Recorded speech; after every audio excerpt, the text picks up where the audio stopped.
आज सिद्धार्थ प्रथम बार महाराज के साथ साक्षी न्याय सभा में जा रहे हैं। इन्हें आशीर्वाद दीजिए। सिद्धार्थ, गुरुवरे के पांव छू। सदायुषी भव, कीर्तिमान भव, कुल देवता सूर्य समान तेजस्वी भव। दीजिए। प्रसाद नहीं, आशीर्वाद। मेरा आशीर्वाद तो सदा आपके साथ है कुमार। कहाँ है आपका आशीर्वाद? मुझे तो नहीं दिख रहा।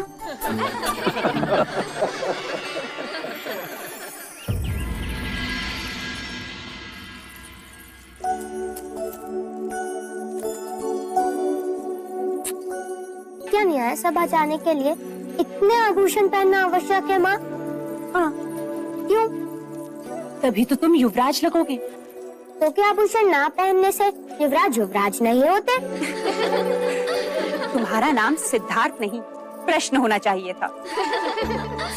महादेवी, युवराज को काला टीका लगा दे, कहीं इन्हें आप ही की दृष्टि ना लग जाए।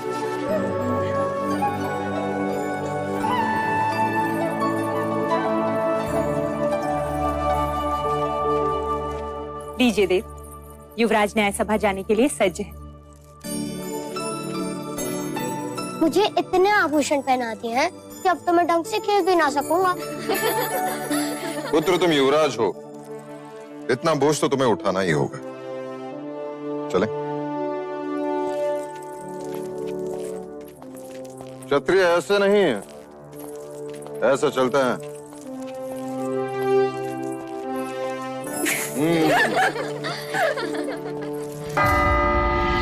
आप सभी का कपिलवस्तु की न्याय सभा में स्वागत है।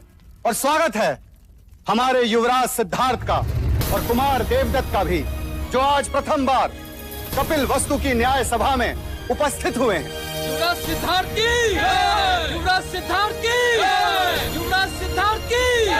शांत हो जाइए, शांत हो जाइए। महाराज शुद्धोदन की आज्ञा से अब आज की न्याय सभा आरंभ की जाती है। अब दोनों किसान अपनी अपनी न्याय याचना लेकर महाराज के सम्मुख उपस्थित होंगे।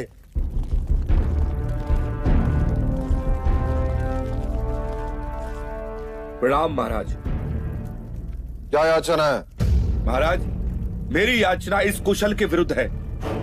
इसने मुझसे पिछले वर्ष अनाज उधार लिया था, ये कहकर कि वो अनाज इस वर्ष मुझे लौटा देगा, मगर महाराज आज तक इसने वो अनाज मुझे लौटाया ही नहीं। कैसे लौटाऊं महाराज? पिछले 2 साल से उपज नष्ट हो रही है, इस साल भी कुछ हाथ नहीं लगा। ये असत्य बोल रहा है महाराज। आप चाहे तो अपनी सिपाही से पूछ सकते हैं। जब सिपाही इसे लेने आया था उस समय भी ये अपने गेहूं को तेल लगाकर उसे बोरियों में भर रहा था। महाराज, मेरे पास 2 ही बोरी गेहूं है, उसी से मैं अपने परिवार का पोषण पूरे वर्ष करूंगा। महाराज, गेहूं को तेल लगा के इसलिए रख रहा था कि वो खराब ना हो, और आपके सिपाही मुझे पकड़ के यहाँ ले आए। वो 2 बोरी गेहूं भी मैं इनको दे दूंगा, तुम खाएंगे क्या? महाराज, अगर ये अनाज नहीं दे सकता तो इससे कहिए कि ये अपने खेत दे दे। अगर मैं खेत दे दूंगा तो अनाज कभी ना लौटा पाऊंगा। महाराज, दोनों पक्षों ने अपनी राय रख दी है, अब महाराज न्याय करेंगे। युवराज सिद्धार्थ, कुमार देवदत्त, पहले मैं न्याय दूंगा। अवश्य। महाराज, मेरा मत है कि हम न्याय क्षत्रिय विधि से करें। कुशल ने गौरी को दिया वचन पूरा नहीं किया, इसीलिए कुशल को अपना खेत गौरी को देना चाहिए। महाराज, ऐसा न्याय न करें महाराज, हम नष्ट हो जाएंगे। दया करें महाराज। कुमार सिद्धार्थ, तुम कहो।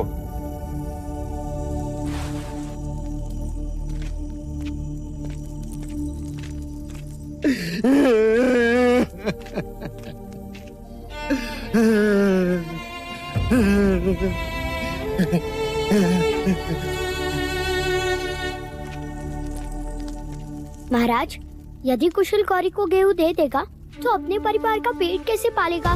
खेत दे देगा तो अनाज कहाँ से उगाएगा? और गौरी को उसका अनाज कहाँ से लौटाएगा? वैसे भी गौरी के पास अनाज का अभाव नहीं, इसलिए मुझे लगता है कि कुशल की अनाज लौटाने की अवधि बढ़ा दी जाए।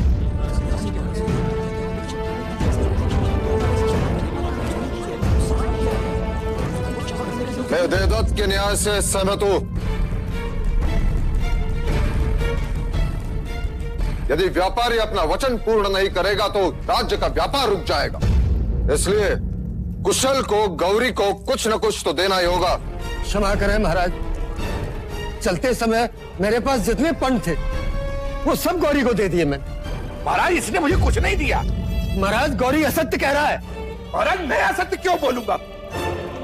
महाराज आप कहें तो मैं सत्य का पता लगा सकता हूँ। ठीक है तो करो परख, कौन है सत्य और कौन असत्य। सिक्के दो गौरी। किंतु युवराज ये सिक्के तो मेरे हैं।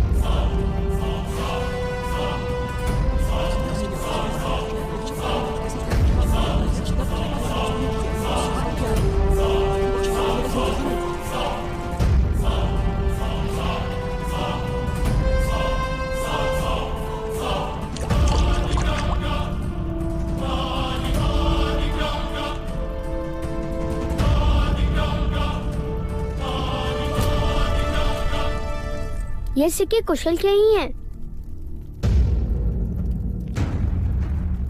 इस बात का क्या प्रमाण है कि ये सिक्के कुशल के ही हैं? क्योंकि जब कुशल ने सिक्के दिए तब वो गेहूं को तेल लगा रहा था और तेल सिक्कों पर लगा है।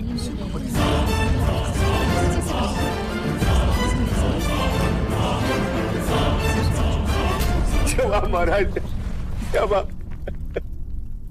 ये सिक्के कुशल के ही है महाराज, कुशल के। इससे यह प्रमाणित होता है कि कुशल ने गौरी को सिक्के दिए थे और इसके नियत में कोई खोट नहीं। कुशल के अनाज लौटाने की अवधि बढ़ा दी जाती है और गौरी को असत्य बोलने के लिए 10 कोड़े मारने का दंड सुनाया जाता है। नहीं महाराज, नहीं महाराज, मुझे क्षमा कर दो, मुझे क्षमा कर दो। 10 सिक्कों के लालच ने मुझे अंधा बना दिया महाराज, अंधा बना दिया। मैं अगर आज के बाद असत्य बोलूं तो मेरे अनाज और खेत सब आपके। महाराज गौरी को क्षमा कर दीजिए, अब से वो कभी असत्य नहीं बोलेगा।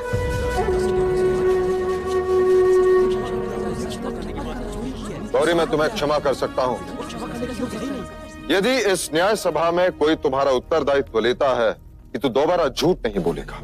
हाँ महाराज।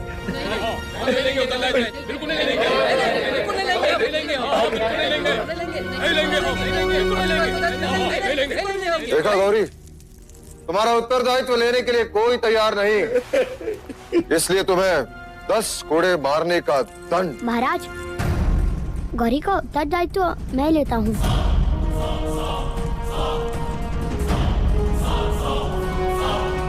आज से ये कभी असत्य नहीं बोलेगा। सिद्धार्थ पता है उत्तरदायित्व लेने का अर्थ क्या है? यदि गौरी ने दोबारा असत्य कहा तो कोड़े तुम्हें खाने होंगे। हाँ ज्येष्ठा, पर गौरी तो यातना से बच जाएगा ना।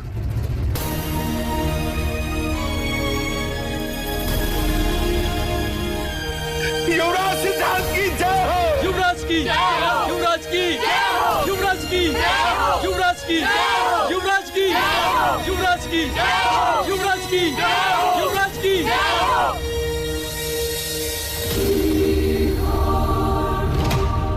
चाहे लाख जतन कर ले राजन, तेरा पुत्र सन्यासी ही बने।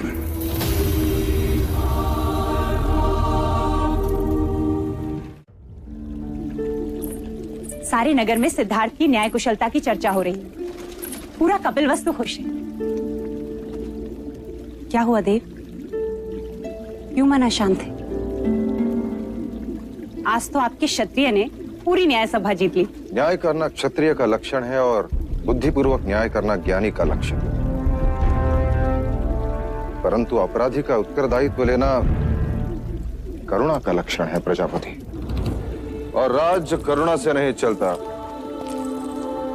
राजा को वज्र से भी कठोर होना चाहिए। जब अपराधी के चमड़ी पर कोड़े पड़ते हैं तो उसे उसकी पीड़ा नहीं, अपने न्याय के गर्व की अनुभूति होनी चाहिए। किंतु देव, युवराज अभी बालक हैं और सुबह की धूप कच्ची ही होती है। इसी कच्ची धूप को प्रखर करने का समय आ गया है प्रजापति। ठीक कहा। हम सिद्धार्थ को तक्षशिला के गुरुकुल भेजेंगे। सिद्धार्थ तक्षशिला नहीं जाएगा। तो क्या आप सिद्धार्थ को गुरुकुल की शिक्षा से वंचित रखेंगे? मैं उसके लिए यही गुरुकुल बनाऊंगा। मेरी आंखें ही उसके लिए तक्षशिला होगी। हमारे कुल के सभी बालक एक साथ यही पढ़ेंगे, कपिल वस्तु में।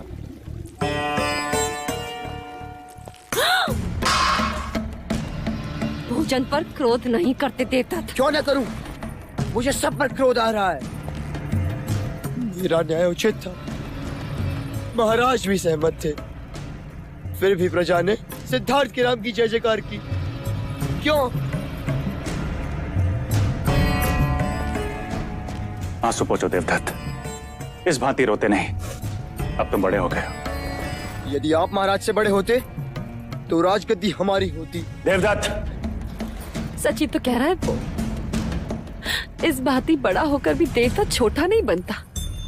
आप इसके पिता हैं। आपके आंखों में इसके आंसुओं का कोई मूल्य नहीं। क्या चाहते हैं आप? कि देवदत्त भी सिद्धार्थ के पीछे पीछे घूमता रहे जैसे कि आप महाराज के पीछे घूमते हैं? मंगला,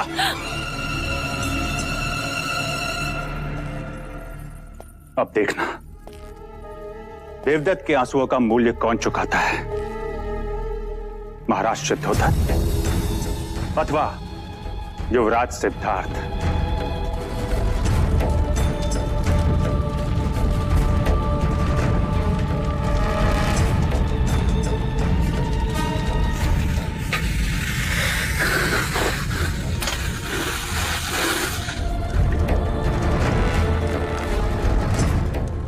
लीजिए महाराज, ज्यों की त्यों है, रत्ती भर भी अंतर नहीं है।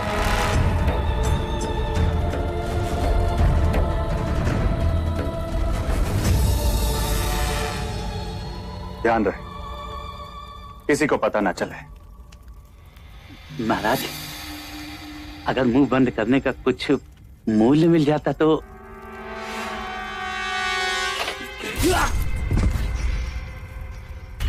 ऋण तो मैं स्वयं भी नहीं रखता। अरे अरे इधर, अरे उधर नहीं, उधर नहीं, उधर नहीं, अरे उधर, अरे इधर, इधर, इधर, अरे उधर, इधर, इधर, अरे इधर, इधर, अरे इधर, इधर।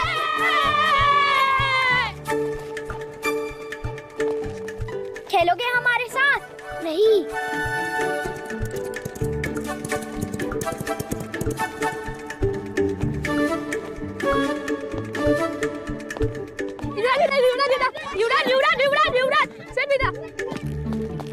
कुमार, वहाँ मत जाइए, वहाँ युवराज खेल रहे हैं। चल।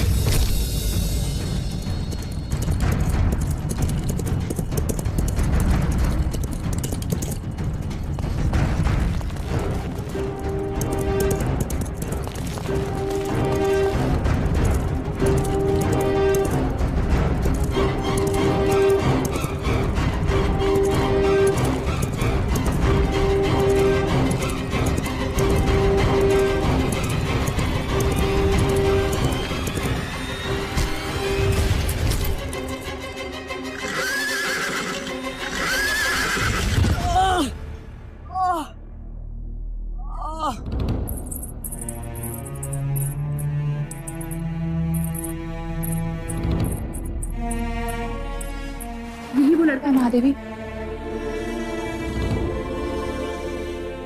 क्या नाम है तुम्हारा? चन्ना, चन्ना महादेवी। ये तुम्हारा पुत्र है सूर्य? जी। भीतर आओ। जी नहीं युवराज, मैं आज ठीक हूँ। वो सारथी पुत्र है, वो भीतर नहीं आ सकता। क्यों? वो ओछी जात के हैं, उन्हें छूते नहीं। ओछी जात? ये जात क्या है? जैसे आप युवराज हैं और वो सारथी पुत्र है। तो वो मुझसे भिन्न कैसे? आपका जन्म राजप्रासाद में हुआ है, इसलिए आप युवराज हैं, और वो छोटे घर में रहता है, इसलिए सारथी पुत्र है। इसमें क्या भिन्नता है? घाव होने पर उसे भी तो रक्त आता है। जब आप बड़े हो जाएंगे तो अपने आप समझ जाएंगे। पर मैं तो अभी समझना चाहता हूँ।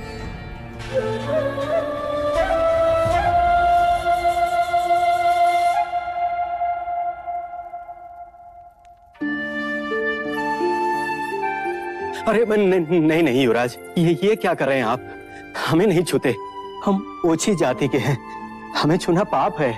आज यदि ये मुझे छूता नहीं तो मैं बचता कैसे? मैं तो घायल हो जाता। महादेवी,